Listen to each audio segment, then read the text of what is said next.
अस्सलामुअलैकुम स्टूडेंट्स। आज के इस टॉपिक के अंदर हमने 11.1 के क्वेश्चन नंबर 2 डिस्कस करने हैं, जिसके अंदर verify with the help of triangle X Y Z. तो ये हमारे पास ट्रायंगल है एक्स वाई जेड। तो इसका पार्ट नंबर 1 है कि आपने वेरीफाई करने के sine theta cos of theta equal to 1।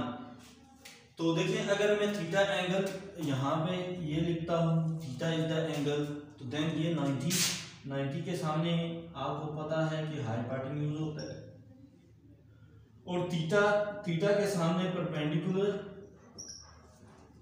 And यहाँ पर ये बेस।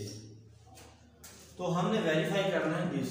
तो मैं इसकी लेफ्ट हैंड साइड लेता हूँ, taking left hand side sine of theta cos of theta. तो आप पढ़ चुके हैं कि साइन थीटा किसके इक्वल होता है? Sine theta equal to perpendicular divided by hypotenuse into cos theta होता है आपके पास base divided by hypotenuse. Perpendicular की आपके पास वैल्यू है 8 एंड हाइपोटेन्यूज है 17 इनटू बेस है 15 डिवाइडेड बाय हाइपोटेन्यूज है आपके पास 17। तो आप मल्टीप्लाई करेंगे 15 को 8 टाइम। देखिए, 15 को आपने मल्टीप्लाई करना है 8 के साथ। 8 5 the 40, 0 4 is carry, 8 1 the 8 plus 4 12। तो क्या आ जाएगा 120 डिवाइडेड बाय 17 को आपने मल्टीप्लाई करना है 17 के साथ। 7 7 the 49, 4 is carry, 7 1 the 7 plus 11, यहाँ पे 17 9 8 189। तो क्वेश्चन नंबर 1 के अंदर आपने जो प्रूव करना था, बल्कि इसकी जो वैल्यूज थी वो थोड़ी सी आप सेट कर लें। कॉस आपके पास नहीं था, बल्कि कॉस की जगह आपके पास फंक्शन था कोसिकेंट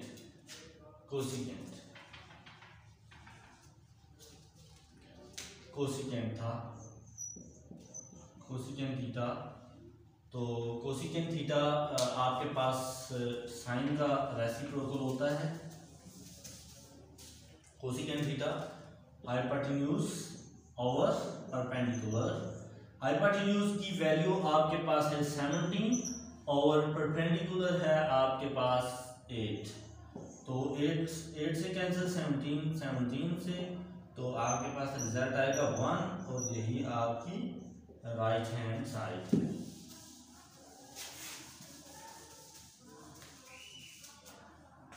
उसी का पार्ट नंबर 2 है cos theta into secant theta equal to 1। Part number 2 है, हमने प्रूव करना है cos of theta into secant of theta equal to 1 के। तो taking left hand side cos of theta dot secant theta. तो cos theta आपके पास equal होता है cos theta base over hypotenuse and secant theta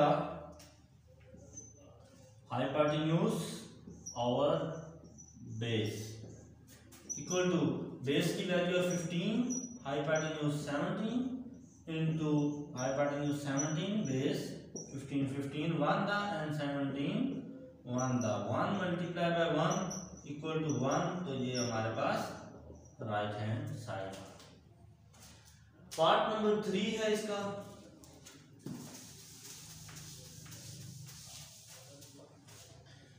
part number 3 के अंदर है कि verify tan of theta into cot of theta equal to 1। तो लेफ्ट हैंड साइड लेंगे हम, tan of theta equal to perpendicular, बल्कि tan of theta dot cot of theta.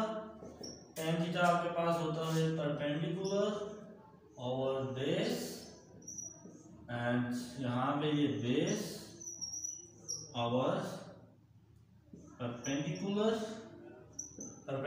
की आपके पास वैल्यू है 8 एंड बेस है 15 इंटू 15/8 8 1 दा 15 1 दा 1 मल्टीप्लाई बाय 1 1, तो यही आपकी राइट हैंड साइड है।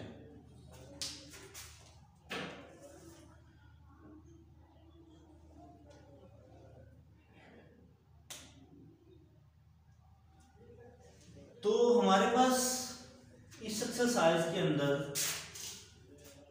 आपने जो याद रखने वाली चीज है वो ये है कि जब आपके पास ट्रायंगल कोई सी भी हो तो उसके अंदर आपने ये पहचान करनी है कि उसमें परपेंडिकुलर कौन सा है, बेस कौन सा है, हाइपोटेन्यूज कौन सा है। तो अगर आपके पास थीटा यहाँ पे लाई करता है तो याद रखें हमेशा जो भी एंगल आप इंडिकेट करेंगे उसके सामने परपेंडिकुलर होगा, अंडरस्टूड बात है। और 90 के सामने वो यहाँ पे ये क्या होगा, हाइपोटेन्यूज और उसके साथ बेस। अब फिर किसी टाइप की भी हो, अब फिर वो अगर इस तरह की बना देता है ये है तो आप परेशान हो जाएं कि यहाँ पे आप हाइपोटेन्यूज कौन सा है, बेस कौन सी है, परपेंडिकुलर। तो याद रखिए ये आपके पास 90 बन रहा है जहाँ पे दो बिल्कुल परपेंडिकुलर आपस में लाइन होती है। 90 के सामने हमेशा हाइपोटेन्यूज होगा, और अगर मैं ये अल्फा लिखता हूँ तो ये अल्फा के सामने ये परपेंडिकुलर और यहाँ पे ये बेस। फिग किसी टाइप की हो, अगर फिग मैं यहाँ पे इस तरह की बना लेता हूँ, इसके करस्पॉन्डिंग बनाता हूँ, ये अगर मेरे पास, इसको मैं थोड़ा सा उल्टा दूं,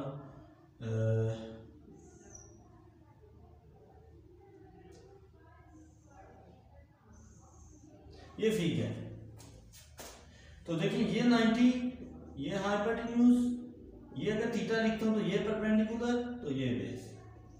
तो उसके बाद आप ट्रिग्नोमेट्रिक रेशियोज लिखते हैं कि साइन थीटा किसके इक्वल होता है, आपके पास sine theta perpendicular hypotenuse, cos theta base of hypotenuse, tan theta होता है आपके पास परपेंडिकुलर और बेस। तो इसी के साथ आप ये क्वेश्चंस ट्राई करेंगे।